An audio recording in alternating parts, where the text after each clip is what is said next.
Hey everyone, welcome back to our series Foundation of Faith, Way to Nicea.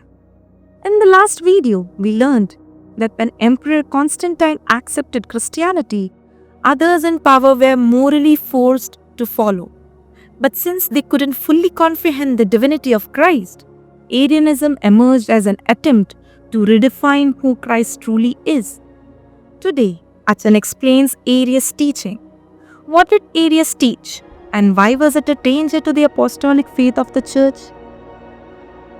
The Platonic philosophical system considers God as a supreme being who is ultimately spiritual, and demiurge or deuteros theos or secondary God as the one who controls the whole of the existence other than God, the supreme God and the demiurge. And then Arius, a priest from the Alexandrian region who lived in the early 4th century, developed a version of Christianity presenting God the Father as the ultimate supreme God and God the Son as a creation of God the Father.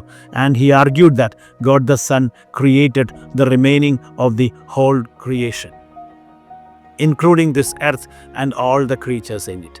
And then he again argued that it is God the Son who became man, that means who is Jesus Christ. And thus he tackled the issue of considering the supreme God not being in communion with this material world. And that's how he presented Christianity as a different version fitting into the logic of Platonic philosophy. And that version was very much acceptable to the philosophers of the time, and so that they could accept it easily to become Christians. So that the attempt was to present Arianism as the official version of Christianity so that the philosophers of the time and the learned men of the time could easily embrace Christianity. So it was something, a serious issue and serious challenge which emerged against Christianity in the 4th century.